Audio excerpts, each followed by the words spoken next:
আমি ডাক্তার কালাম ফারুক, আপনার mind trainer, life coach, spiritual guide.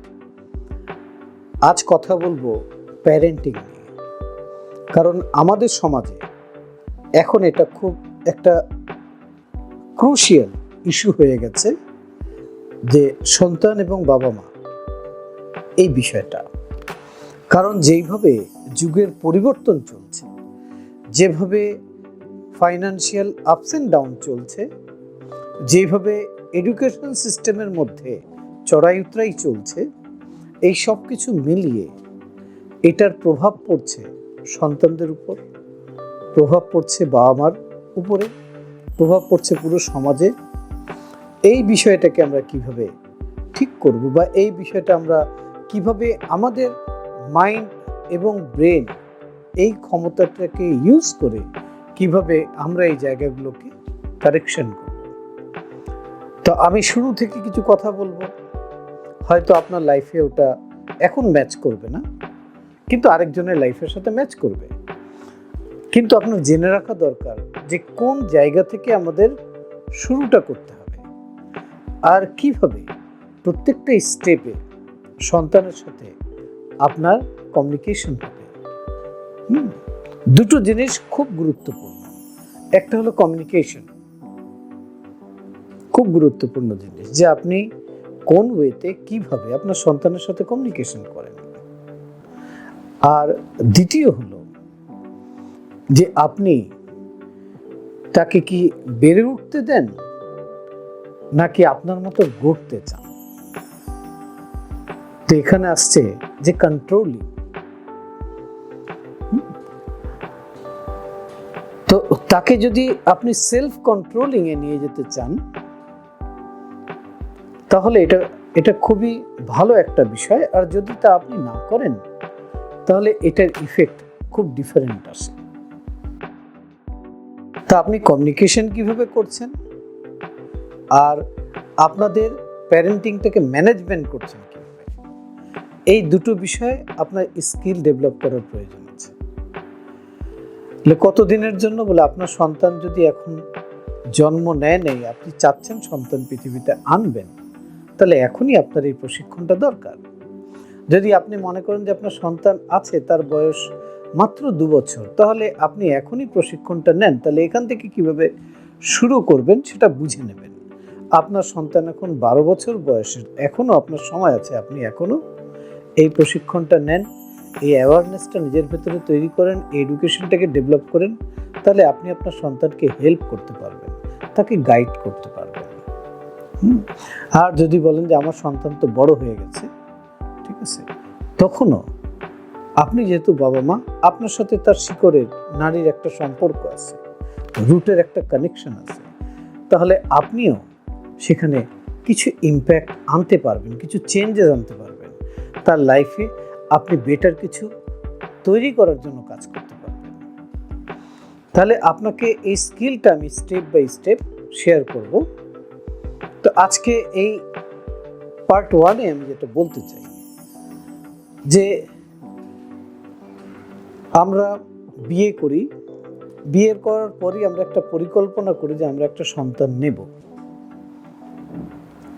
তা আমার উপদেশ হবে যে আপনি এই সন্তানটাকে নেওয়ার পূর্বে আপনি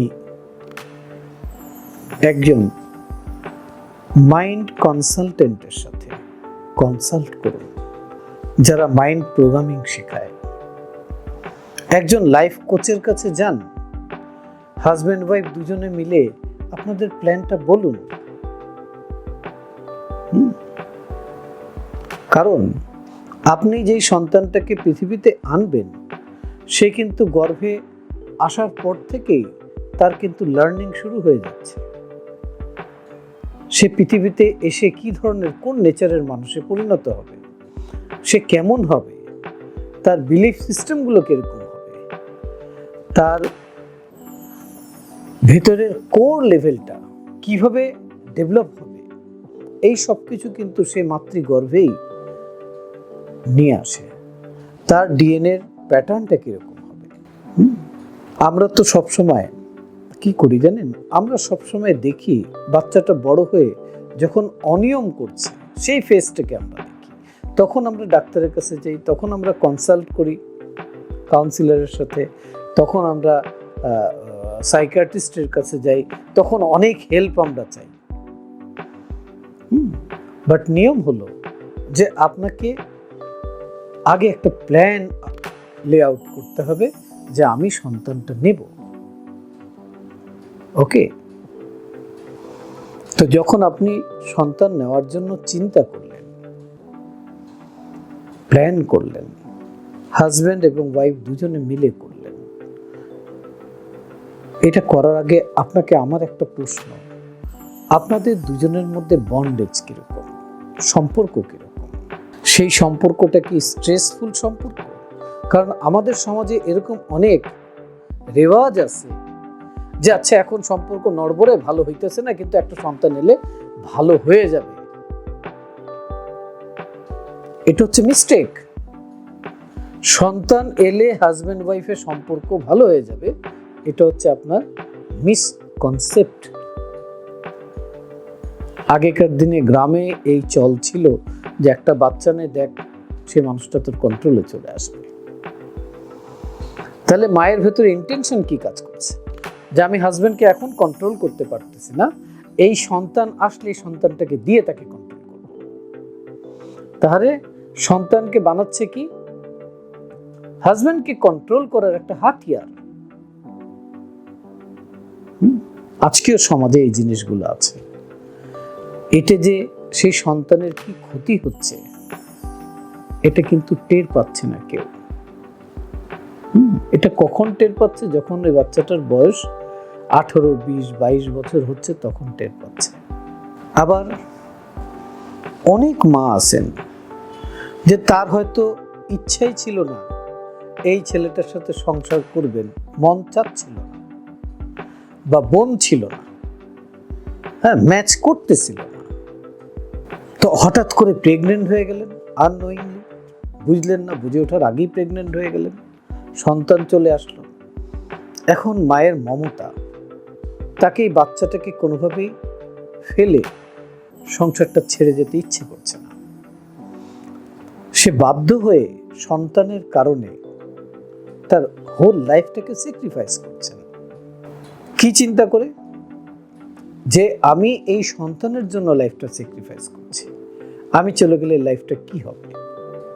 এই যে চিন্তা, এই চিন্তার প্যাটার্ন থেকে যে সন্তানের জন্মটা হচ্ছে, তাদের কি হচ্ছে? তাদের যেটা হচ্ছে সেটা হচ্ছে যে তার মাইন্ডের মধ্যে, মায়ের মাইন্ডের মধ্যে চিরজীবন এটা চলতেছে যে আমার জীবনটাকে নষ্ট করছে এই আমার হাজবেন্ড, আর আমার জীবনটা এরকম হওয়ার জন্য দায়ী হচ্ছে এই সন্তান। এই যদি না আসতো তাহলে হয়তো আমি সেপারেশনে যেতাম, আমি ডিভোর্স নিতাম, আমি লাইফটাকে অন্যভাবে থিঙ্কিং করতাম, আমার লাইফটাকে আর প্রোগ্রেস করতে পারলাম না। আবার এরকমও বাবা মা আছেন, যে অনেক মা আছেন হয়তো অনেক হাইলি এডুকেটেড, হয়তো কোনো একটা কর্পোরেট জব করেন, তো সন্তান নেওয়ার কারণে সেই জবটা আর করা হয় নাই, কেরিয়ারটা গড়া হয়নি, যার কারণে একটা আর্থিক বিষয় ঠিক হয় নাই, হ্যাঁ, ফাইন্যান্সিয়াল একটা দুর্বলতা সেই মেয়েটি রয়ে গেছে। এই ফাইন্যান্সিয়াল দুর্বলতার জন্য সারা জীবন সে মনে মনে এই সন্তানটাকে ব্লেম করতে থাকে। এই যে চিন্তাধারা, এই চিন্তাধারাগুলো বা এই ধরনের চিন্তাধারাগুলো, এই নেচারের চিন্তাধারাগুলো, এগুলোকে আমরা বলি মাইন্ড সায়েন্সের ভাষায় যে একটা ইমপিওর ইন্টেনশন, যেটা আমরা হয়তো মুখ দিয়ে কখনো বলি না, কিন্তু ভেতরে কাজ করে। আপনাকে মনে রাখতে হবে আপনার সন্তান যে পৃথিবীতে আসতেছে, আপনাদের দুইজনের, হাজব্যান্ড এবং ওয়াইফ দুজনের কম্বিনেশন একটা প্রোডাক্ট, একটা জীবন আপনি নিয়ে আসতেছেন পৃথিবীতে, যেটা আপনাদের কম্বিনেশন। আপনাদের দুজনের কম্বিনেশন যত ভালো হবে, কন্ট্রাস্ট যত ম্যাচ করবে, যত ম্যাচ করাবেন আপনি আপনার সন্তানের মধ্যে, তার ইফেক্ট, তত ভালো পড়বে। কারণ আপনার সন্তানের ব্রেন, যখন আপনার সন্তান গর্ভে ছিল, মায়ের গর্ভে ছিল, তখন তার ব্রেন পালসেশন যখন শুরু করেছে, তখন থেকেই তার লার্নিং শুরু হয়ে গেছে। আমাদের দুটো ব্রেন আছে, লেফট এবং right brain. Right brain subconscious মাইন্ডের সাথে কানেক্টেড, আর লেফট ব্রেন কনসিয়াস মাইন্ডের সাথে কানেক্টেড। সেই কনসিয়াস মাইন্ড তার এখন তত অ্যাক্টিভ হয়নি, তার লেফট ব্রেন অ্যাক্টিভেট হয়নি, কিন্তু রাইট ব্রেন ফুললি অ্যাক্টিভেটেড আছে। আর এই রাইট ব্রেনের মধ্যে আমরা বীজ বপন করি।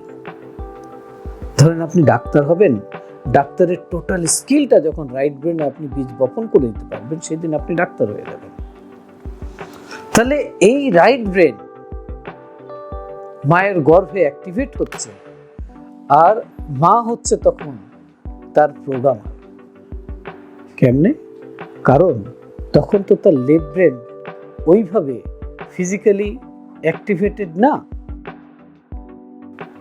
তখন তো সে নিজেকে কোনো কিছু দিতে পারতেছে না। তখন সে এই কাজটা কোথা থেকে হচ্ছে বলে, মায়ের কাছ থেকে হচ্ছে, বাবার কাছ থেকে হচ্ছে। এই দুজনের এনার্জির কানেকশন সেখানে আছে। যদি এইভাবে বলি যে মা যদি প্রেগনেন্ট অবস্থায় খুব পজিটিভ থিঙ্কিং করে, পজিটিভ ইমোশনের মধ্যে থাকে, পজিটিভ ফিলিংসের মধ্যে থাকে, না হাসি খুশি থাকে, লাইফটা নিয়ে খুব উপভোগ করে, লাইফটাকে এনজয় করে, ঠিক আছে, তার ভেতরে কোনো পাস্টের কোনো ধরনের পাস্টের গিল্টিনেস যদি না থাকে, ফিউচার নিয়ে তার যদি কোনো কনফিউশন না থাকে, কোনো ভয় না থাকে, হ্যাঁ, সে যদি আস্থার সাথে, সে যদি তেমন একটা পরিবেশ পায়, যেই পরিবেশটা সে মনে করে যে হ্যাঁ, এই পরিবেশে আমার স্বাধীনতা আছে, এখানে আমার অস্তিত্বের একটা বিষয় আছে, আমার অস্তিত্ব নিয়ে আমি খুব উপভোগ করছি আমার জীবনটাকে, আমি যে পরিবেশ পেয়েছি এই পরিবেশটা আমার জন্য একদম পারফেক্ট, আমি জীবনটাকে এইভাবেই চেয়েছিলাম, এরকম একটা ফিলিংস নিয়ে যখন একটা মা তার সন্তানকে গর্ভে ধারণ করে, আর যখন সে মেডিটেট করে, অন্তত 2 বার করে, 10 মিনিটস করে 2 বার যদি মেডিটেট করে, মেডিটেটিভ লেভেলে গিয়ে সে যদি তার সন্তানকে পজিটিভ অ্যাফার্মেশন দেয়, পজিটিভ কথা দেয়, পজিটিভ ইমেজেস দেয়, পজিটিভ ফিলিংস দেয়, তাহলে খুব দ্রুত সেই সন্তান গর্ভে এগুলোকে রিসিভ করে। একটি ছোট্ট ঘটনা বলে আজকের পার্ট 1টাকে শেষ করব। এক ছোট বাচ্চা, মাত্র 5 বছর বয়স, তাকে স্কুল থেকে বাসায় পাঠিয়ে দিল। টিচার একটা চিঠি দিয়ে তাকে পাঠিয়ে দিল। তাকে নিষেধ করলো যে খবরদার এই চিঠিটা তুমি খুলবে না, এই চিঠিটা তুমি তোমার মাকে দিবে। তো বাচ্চাটা তাই করলো, এসে মায়ের হাতে চিঠি দিল, আমার স্কুল দিয়ে ছুটি দিয়ে দিয়েছে, আমাকে বলেছে চিঠিটা মাকে দিবে। তো মা চিঠিটাকে খুললো, খুলে তো বাচ্চা জিজ্ঞেস করছে, মামা চিঠিতে কি লিখেছে? তো মা বলতেছে যে চিঠিতে লিখেছে যে আপনার ছেলে একটা জিনিয়াস, ওর এত নলেজ, ও এত কিছু জানে, ও এত ভালো পারে, তাকে শেখানোর মতো শিক্ষক আমাদের এখানে নাই। আমরা দুঃখিত যে আপনার এই জিনিয়াস ছেলেটাকে আমরা ট্রেন করতে পারতেছি না, কারণ সে খুব ব্রিলিয়ান্ট একটা ছাত্র, ঠিক আছে? তো প্লিজ প্লিজ প্লিজ আপনার এই মেধাবী ছাত্রটাকে আপনি নিজেই প্রশিক্ষণ দিন, কারণ তাকে প্রশিক্ষণ দেওয়ার মতো শিক্ষক আমাদের নাই। বাবা দেখছো তুমি কি ব্রিলিয়ান্ট, তোমার ব্রেন কত ভালো, তোমার স্কিল কত ডেভেলপড, তুমি একজন জিনিয়াস। মা যখন এই কথাগুলো তাকে বলছে, সে কান দিয়ে শুনতেছে, ব্রেন রেকর্ড করতেছে, ব্রেন প্রসেস করতেছে। তখন মা বলল, ওই স্কুলে যাওয়ার দরকার নেই, ওই স্কুল তোমাকে শিখাইতে পারবে না, তোমাকে তোমার মা শেখাবে, আমি তোমাকে শেখাবো। তো ছেলে তো খুশিতে আত্মহারা, এত বড় অ্যাপ্রিসিয়েশন যে আমি জিনিয়াস। যখন এই জিনিয়াসনেসের বীজ রাইট ব্রেনে বপন হয়ে গেল, সেই ব্যক্তি তার জীবনে 2000-এর বেশি প্যাটার্ন আবিষ্কার করলো, হ্যাঁ, আমি থমাস আলভা এডিসনের কথা বলছি। তিনি কখন জানলেন? যখন তিনি বিশ্বে পরিচিতি পেয়ে গেছেন, তার খ্যাতি বিশ্বের রন্ধ্রে রন্ধ্রে ছড়িয়ে গেছে, তখন তিনি রেনোভেশনের জন্য মায়ের এই বাসায় আসলেন, যেটাকে তিনি ঠিকঠাক করাবেন।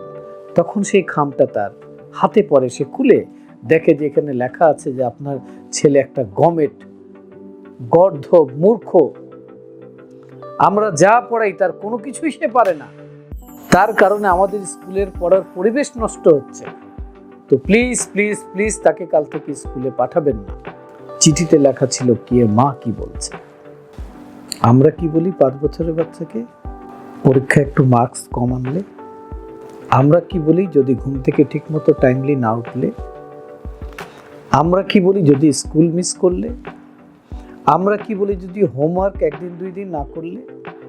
আমরা কি বলি? বলে আমরা একটাই কথা বলি, সেটা কি? পড়ালেখা করে যে গাড়ি ঘোড়া চড়ে সে, তাই না? তো বি কেয়ারফুল। আপনি আপনার সন্তানের মালিক নন, আপনি অনলি তার গাইড। আপনার সন্তান আপনার প্রপার্টি না, আপনার সন্তান আপনার পার্টও না। কারণ আপনি তো শুধু তার ফিজিওলজি, তার ফিজিক্যালটাকে তৈরি করার জন্য কাজ করছেন, যেটা অনলি 5%। বাকি 95% তার ভেতরে যা কিছু এসছে সেটা তো তিনি দিয়ে পাঠিয়েছেন। তাহলে আপনার ক্রেডিট নেওয়ার কিছু নাই। আপনি একটা মাধ্যম, আপনি একজন কেয়ারটেকার। তো আজকে এইটুকুই বলবো যে আপনি আপনার সন্তানকে ভালো কথা তখন বলতে পারেন নাই, গর্ভে যখন ছিল তখন সুযোগ হয় নাই, জানতেন না। তাহলে আজকে আপনাকে আমি একটা টেকনিক বলে দিই। আপনি একটা কাগজ কলম নেন, আপনি লিখে ফেলেন যে আপনার সন্তানের নাম নিয়ে যে সে জিনিয়াস। লিখেন যে সে প্রতিদিন প্রতিভাবে ভালোর থেকে আরো ভালোর দিকে এগিয়ে যাচ্ছে।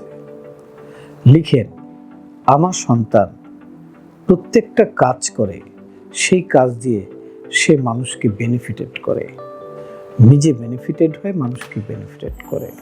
তার ব্রেন খুব শার্প, সে যে কোনো ডিসিশন মুহূর্তের মধ্যে নিতে পারে। এই কথাগুলো বলেন, আর এই ইমেজগুলোকে আপনি আপনার মেন্টাল স্ক্রিনে দেখেন, মনের পর্দায় দেখেন। কখন? বলে যখন সে ঘুমায় থাকবে। ঠিক আছে? আপনি গুনবেন না, আপনি বলবেন যে তুমি একজন জিনিয়াস। তাকে দেখেন স্ক্রিনের মধ্যে, সে জিনিয়াস। জিনিয়াসরা যেভাবে জীবনযাপন করে, যেভাবে শিখে, যেভাবে কাজ করে, তাকে দেখেন সেইভাবে করতে। আমার তো ছেলে সন্তান বাচ্চা। No no no no no, এটা আপনার ভুল। সে বাচ্চা না, আর আপনি তার থেকে বড় না। আপনি আগে পৃথিবীতে এসছেন, এটা সত্য, সে পদে পরে এসছে, কিন্তু স্পিরিচুয়াল লেভেলে আপনাদের দুজনের বয়স সমান। ওকে, আপনি চান যে আপনার বাচ্চার মধ্যে কি গুণ আছে সেটাকে যদি আপনি বুঝেন, তাহলে দেখেন সেই এক্সট্রা অর্ডিনারি গুণটা ডেভেলপ হচ্ছে। সেটাই হচ্ছে তার জিনিয়াসনেস। তাকে স্বাধীনভাবে সেই দিকে এগোনোর জন্য পথ করে দেন, তার বন্ধু হন। ঠিক আছে? সে আপনার সম্পত্তি না। এই ছোট্ট টেকনিকটি আপনি যদি রোজ রাত্রে করেন, আপনার সন্তান যখন ঘুমায় থাকবে, ওকে, একটা চেয়ারে বসে আলফা স্টেটে গিয়ে করেন। আপনি আমার অন্যান্য ভিডিও দেখে নিন যে আলফা স্টেট কি। তো আলফা লেভেলে গিয়ে যখন আপনি এটা করবেন, দেখবেন যে আপনার সন্তানের মধ্যে এই চেঞ্জেসগুলো আসতেছে। কিন্তু আপনাকে করতে হবে দীর্ঘদিন, একটানা আপনাকে 3 মাস করতে হবে। আপনি কি 5 মিনিট সময় তাকে দিতে পারবেন না 3 মাসের জন্য? আপনি ফিজিক্যালি তাকে সারাটা দিন দিচ্ছেন, কিন্তু বেনিফিট কি পাচ্ছেন? খুব কম পাচ্ছেন। আর আমি বলছি আলফা স্টেটে তাকে 5 মিনিট দেন, তারপর দেখেন কিরকম ম্যাজিক ঘটে তার জীবনে। তো আমার পার্ট 2 দেখার জন্য অনুরোধ রইল। আজকে এই পর্যন্তই। হ্যাঁ, আমি 1-to-1 সেশন করাই। আমি সিলভা মেথডের মেডিটেশন কোর্স করাই, আমি লাইফ কোচিং দেই। যে কোনো বিষয়ে আমার সাথে একা একা বসা যাবে, অনলাইনে বসা যাবে, আমার সাথে ফিজিক্যালিও বসা যাবে, আমার সাথে অ্যাপয়েন্টমেন্ট করা বসা যাবে। ঠিক আছে? আমি প্রত্যেক বাবা মাকে আহ্বান করতেছি যে আপনার সন্তানের বিষয়, তার মেন্টালিটি নিয়ে, তার বিষয় নিয়ে আপনি আমার সঙ্গে নির্ভয়ে ডিসকাশন করতে পারেন। আমি আপনাদের পাশে আছি, আপনার বন্ধু ডক্টর কালাম ফারুক। আর আপনারা ভিডিওটা সাবস্ক্রাইব করবেন, এটাকে আপনারা শেয়ার করে দেবেন যাতে অনেক বাবা মা এটা দ্বারা উপকৃত হন। ধন্যবাদ।